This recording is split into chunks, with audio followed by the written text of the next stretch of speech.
अरे बेटा रुक, आज तुझे विक्रम के साथ जाने की जरूरत नहीं है, तो अपनी गाड़ी से जाइयो। और ये ले चाबी। हमारे पास गाड़ी कहाँ है? अरे ये रही ना मेरी स्कूटी, तो इससे जा। आज तक मैंने अपनी स्कूटी किसी को छूने नहीं दी है, लेकिन तू चला ले जा ऑफिस। इसे गाड़ी कहते हैं? खटारा है ये। ऑफिस जाते जाते तक 3-4 बार बंद हो जाएगी, और इतनी धूप में इस खटारा को धक्का नहीं मारने वाला हूँ मैं। अरे मेरे दिल से जुड़ी है ये, कैसी बातें कर रहा है तू? खून पसीने की मेहनत से मैंने ये स्कूटी ली थी, इसको ले जाना। मेरे को नहीं जाना है इस स्कूटी में। ये पकड़े चाबी। इससे अच्छा तो मैं विक्रम के साथ चला जाऊंगा। वो तो शुक्र है विक्रम का कि मुझे ऑफिस तक अपनी गाड़ी में छोड़ देता है, वो भी एसी में।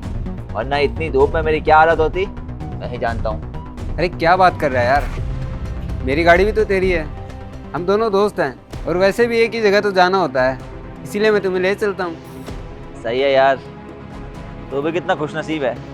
मेरे पापा ने तो गाड़ी तक दिला दी है, और एक मेरे पापा को देख, मुझे आज तक गाड़ी नहीं दिला पाए। मांगता रह गया इनसे, लेकिन मजाल है जो मुझे गाड़ी दिला दें। शेखर तू बेवजह ही अपने पापा पे चिल्ला रहा है। अरे मेरे पापा के पास तो पैसा है, इसलिए दिला दी गाड़ी, लेकिन तुम्हारे पापा तो एक मामूली सी नौकरी करते हैं, कहाँ से दिलाएंगे तुम्हें गाड़ी?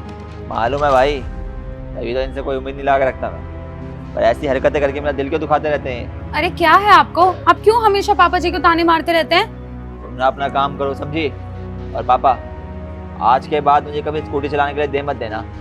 जा रहा हूँ विक्रम के साथ।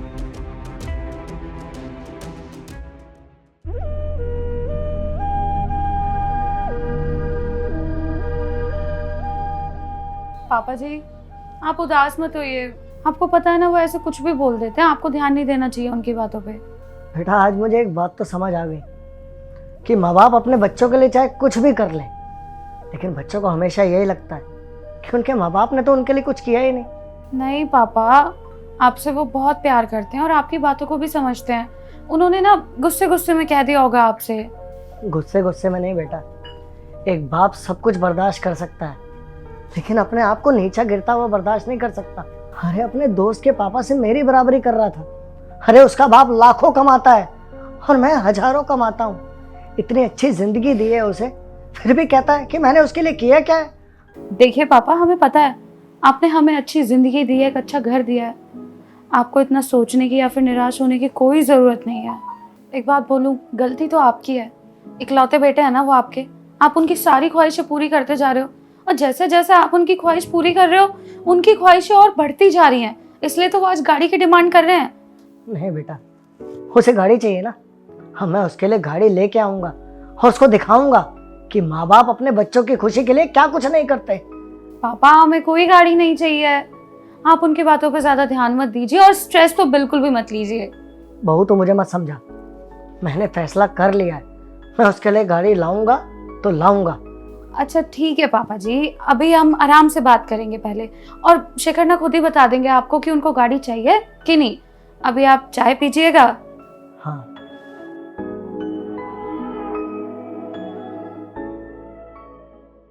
देखिए नितिन जी, आप अपने बेटे के लिए अपनी पूरी दुकान गिरवी रख रहे हैं। मेरे हिसाब से आप ये बेवकूफ़ी कर रहे हैं, क्योंकि आप खुद सोचिए, अगर आप अपनी दुकान गिरवी रख देंगे तो आपका परिवार कैसे चलेगा? उसी दुकान से तो आपका परिवार चलता है। देखिए मयंक जी, मेरे बेटे का सपना है कि वो अपनी गाड़ी में अपने ऑफिस जाए, और अब गाड़ी लेने के लिए पैसों का जुगाड़ तो करना पड़ेगा ना, बस इसीलिए मैं ये दुकान गिरवी रख रहा हूँ। देखिए अच्छी बात है, आप अपने बेटे का सपना पूरा कर रहे हैं, लेकिन एक इंसान के चक्कर में आप अपने पूरे परिवार को धोखा दे रहे हैं। आपका पूरा परिवार रोड पर आ सकता है। ये जिद नहीं है, जब एक बाप अपने बच्चे की ख्वाहिश पूरी नहीं कर पाता ना, तो वो अंदर ही अंदर टूट जाता है। और मैं अपने बच्चे की ख्वाहिश पूरी करने के लिए ना किसी भी हद तक जाने के लिए तैयार हूँ। देखिए नितिन जी, मैं तो कहूँगा कि अपने बेटे की इस जिद को छोड़ दीजिए। हर जिद को पूरा करना अच्छी बात नहीं है। आप रोड पर आ सकते हैं। हाँ मैंने सोच लिया है। ठीक है, आप मुझे 1-2 दिन का समय दीजिए, मैं आपको बताता हूँ। ठीक है सर, मैं चलता हूँ। बुलाया था भाई? हाँ बुलाया था। एक बात बता शेखर, तुम अपने पापा को क्यों बर्बाद करना चाह रहे हो भाई? क्या बोल रहे हो भाई, मैंने ऐसा क्या कर दिया? अरे क्या कुछ नहीं किया शेखर तूने, अब इससे भी ज़्यादा कुछ करेगा क्या? तेरे पापा तेरी जिद पूरी करने के लिए अपनी दुकान गिरवी रखने आए थे मेरे पास। और तुझे तो बहुत अच्छे से पता होना चाहिए ना अंकल को उस दुकान से कितना लगाव है। और क्या कर लेगा तू? अगर तेरे पापा ने तेरी जिद पूरी करने के लिए गाड़ी खरीद के दे भी दी तो जानता है दुनिया वाले क्या कहेंगे? अपने बाप की दुकान गिरवी रखवा कर और गाड़ी पे घूम रहा है। सामने से तो तेरे को कोई कुछ नहीं कहेगा, लेकिन हाँ, पीठ पीछे तेरे ऊपर सब हंसेंगे। एक बात बताऊं शेखर, जिस उम्र में अपने माँ बाप की परेशानियां सॉल्व करनी चाहिए ना तुझे, तो उनकी परेशानियों की वजह बन रहा है। देख, उनको सुख नहीं दे सकता ना तू, तो कम से कम दुख भी मत पहुंचा। यही समझाने के लिए बुलाया था मैंने तुझे यहाँ। समझना हो तो ठीक, नहीं तो बाकी तेरी मर्जी। मैं चलता हूँ। यार ये कुर्ता फट गया है, इसे सिल लेता हूँ।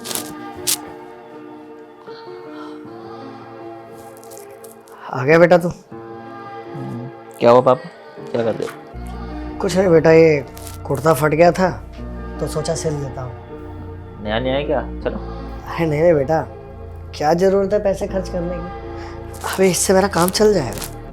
हाँ, काम तो चल ही जाएगा। क्या हो गया, तू काफी शांत सा लग रहा है। सॉरी पापा। माफी किस लिए मांग रहा है? पापा, आप दुकान के लिए रखने वाले थे, उस दुकान से ही हमारा घर चलता हुआ आया है। मेरी पढ़ाई हो, मेरी शादी हो, ये मकान हो, सब उस दुकान की वजह से तो लिया है। वो दुकान ही नहीं होगी तो फिर कैसे चलेगा हमारा घर? सबसे बड़ी बात तो यह है कि उस दुकान से आपका लगाव है और आप उसे ही बेचने चले थे। माफ कर दीजिए पापा, इस उम्र में आपको सुख देना चाहिए, घुमाना चाहिए, फिराना चाहिए।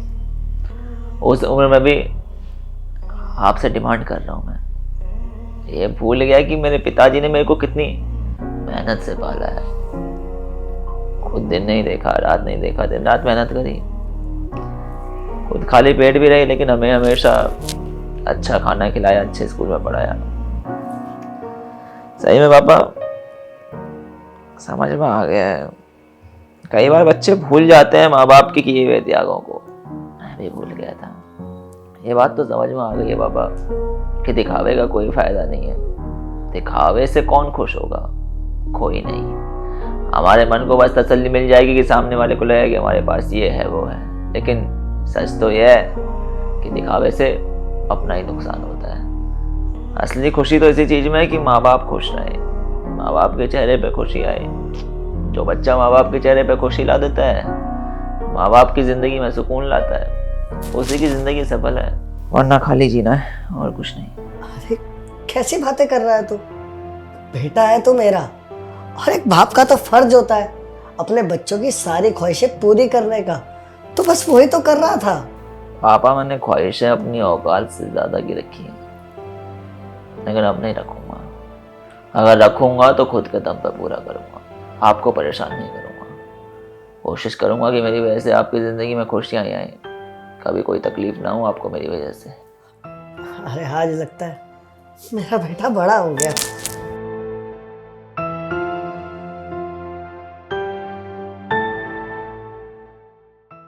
तो यार, सबसे पहले तो आप लोग ये बताएं कि आप लोगों के हिसाब से एक अच्छी औलाद का क्या फर्ज होता है।